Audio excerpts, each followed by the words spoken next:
stand, Barry. You're right. No, yeah, sorry. Mama, you all good down the back? Yeah. Okay. Whoever would like to begin. Matt, local journalist. Kane, can I just get your initial thoughts on the team's performance over the last couple of days? Yeah, an outstanding performance. I sort of recently, but I don't think the result reflected how competitive the match was. I think perhaps another 50 more runs from Indians' perspective would have made it quite a balanced looking match. The surface offered throughout the whole game, so if we're able to put the ball in the right area for long periods of time, as we saw both teams, you'd create opportunities and therefore get some reward. And so it was, both games were a really good balance, I suppose, in terms of the surface between bat and ball, and runs were quite tough to come by. Had to perhaps have a little bit of fortune go your way and then try and put a bit of pressure on the bowlers versus the seamers in particular, obviously just trying to hit a hard length and watch the ball react. So a great performance over these last two games from the guys. I guess you look at the surfaces and they perhaps were both seam bowler friendly. But I think as a batting unit as well, the contributions that were made to get us to parity in the first innings of this game and in Wellington to get competitive totals on the board on these surfaces were really pleasing to see. Kane, does this series win sit in the context of the summer? It's been up and down summer, but to beat India 2-0 at home is a significant victory. Yeah, it's a brilliant effort. We all know how strong India are all around the world, and there's been a lot of talk about their pace bowling attack, and they certainly showed their quality in this series, and it was a very, very competitive series. But it was nice from our team's perspective to make that adjustment, that step up from a tough series in Australia, and put out a couple of strong performances. So a brilliant effort. As you mentioned, the summer's is varied a lot. That can be the nature of the sport that we play, but a lot of learnings from all results that we've had. So important to build on these, and obviously we don't put on the whites again for a long period of time, but those conditions will be quite different to these ones as well. So a lot to take from it against the best Test team in the world at the moment. So a brilliant result. Again, just from a batting point of view, when you go to a place where you're not used to the conditions that you don't encounter too often, what do you do as a batsman to try and get adjusted, or how do you adapt as soon as possible? Yeah, I mean it's a real challenge of the international game, and an enjoyable challenge as well, because conditions are a massive factor, and trying to adapt quickly and you come over to the conditions that we've had in these last two games, and even if you do adapt quickly, you still might have a good ball with your name on it, and that's part and parcel of, I suppose, within your own mindset to have that understanding that that your positions are good and the mindset's strong, but you still have to accept that there are things outside of your control. And I think we saw throughout this game the number of balls that were reacting off the surface, and a little bit in the last game as well, that can be quite challenging to negotiate. So trying to adapt, as quickly as possible, whether that's from one country to another or throughout the different formats, is very, very important. Kane? No, sorry, Daniel. That's right. Not often Kane do England, Australia, and back to back. If you take a step back from the whole sort of space, how do you judge your own side's performances and where you are as a Test side?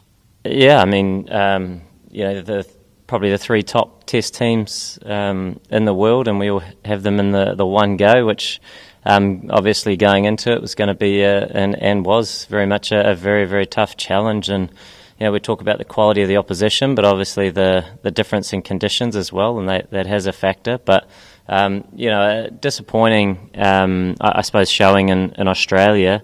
But then at the same time, it was important that when we were playing at home, we continued to try and play the style of cricket that was important to us, and playing well and ultimately trying to get results in our conditions. And we saw that against two very, very strong sides. So a lot of positives and and a lot of learnings from that Australian experience as well.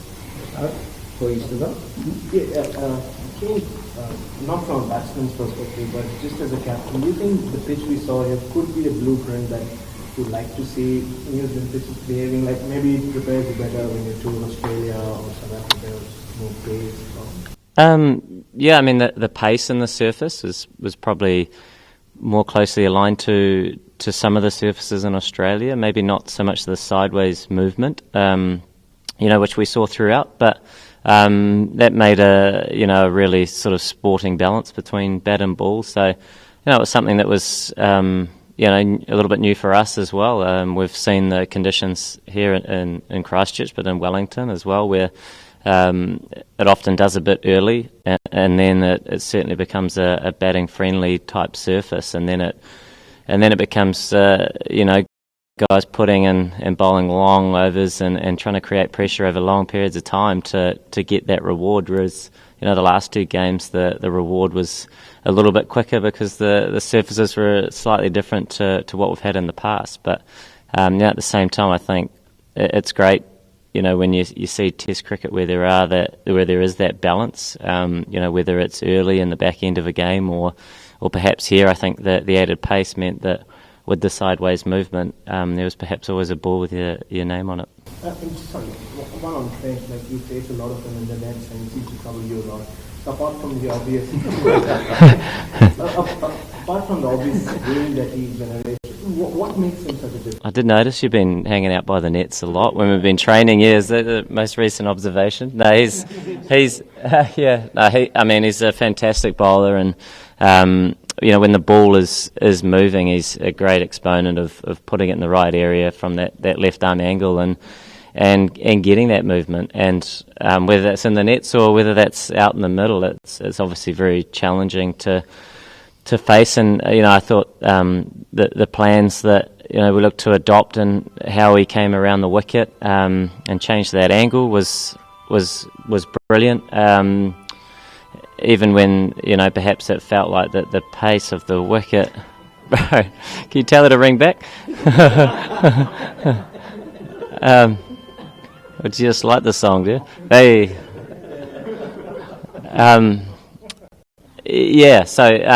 Look, he's outstanding in these two games, and in fact, I think a lot of his strengths was when he came back after his initial spell with a slightly older ball and brought a lot of intensity, and that's something that I guess we're being used to see from Trent, but it was nice after a period of time off, and he certainly brought that for us. Last couple, Brendan.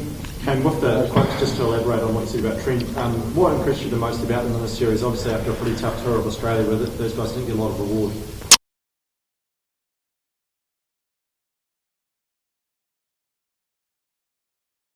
Yeah, bowled very much a fuller length and sort of watched the ball move in both directions, which is obviously quite a challenging thing to negotiate from a batting perspective. And the Indian side did that as well, and it was obviously very challenging. So I think the best part in this game as well was playing the extra seamer is sometimes a challenge because guys' workloads can change, and they're used to perhaps bowling one spell and then swinging around from the other end, whereas they all bought into a slightly different philosophy by playing that extra seamer, and they all I guess complemented it. He hasn't come up to me and said that directly yet, but he is batting beautifully and obviously can truly bat in terms of his technique and how he looks to approach his innings. So, and his runs throughout this series were incredibly valuable because runs were quite tough to come by because of the nature of the surface. So very valuable runs, but in terms of his complementary to the attack, we always look at a balanced attack and what guys can bring in some, I guess, different threats, I suppose, that you're always trying to introduce, and naturally his height, the bounce that he gets, but bowls a very, very good line as well to challenge guys around that fourth stump. Was brilliant to see, and in both first innings of both games was huge in us building a bit of pressure and taking some key wickets as well. Kane, just like in ICC limited over tournaments where ICC plays a bigger role in managing the track so that batting and bowling both teams get similar sort of a role. Do you think in ICC Test Championship as well they should take a more stronger role to ensure that the home team doesn't get too much advantage and we don't end up with Test match finishing in 3 or 4 days? Yeah, I mean, that's I guess an interesting thing. I suppose the most important part to any game is to see a balance between bat and ball, and whether ICC I guess encourage that or somebody else. But from my perspective, that's always the best thing to see, is to see a balance between bat and ball versus versus the toss being the deciding factor, which is never nice to see. And I think even though in these two games the ball obviously moved considerably throughout, and the toss is always nice to win, but I don't think it was the sole factor in results, because both teams were able to generate that movement throughout the games. I thought India, and particularly in their first innings with the ball, we had a number of fortunate, I guess, periods of play where it could have looked quite different, and they were immaculate in their areas. And when you do that, and you are perhaps nicking the ball or doing these other things that you don't want to do, and the ball is moving around, things can look quite different. So I do think that's why they are number one at the moment, is their ability to play in all conditions and all around the world. But it was a great series for us, and nice to bounce back from Australia. Last one, Kane, correct me if I'm wrong, but did you use the heavy roller there, and what sort of thinking went into it, and what impacted that, especially in the initial part of your chase? Yeah, we would have used the heaviest roller possible, and the one that they had wasn't overly heavy. So, but look, it was sort of taking, I guess, little scallops or divots or throughout the whole game, really. So, our philosophy was to put the heavy one on and try and flatten those out. It's not really something that we use very often here, because usually it does a bit early and then it sort of flattens out. So that was our thinking, and I don't think it worked, but you only try, don't you, and move on. But it was a wicket that offered throughout, which made batting, and I think the contributions from our batting lineup in those small partnerships of, I guess, 30, 40 and above, and the 100 partnership that was today was outstanding for us.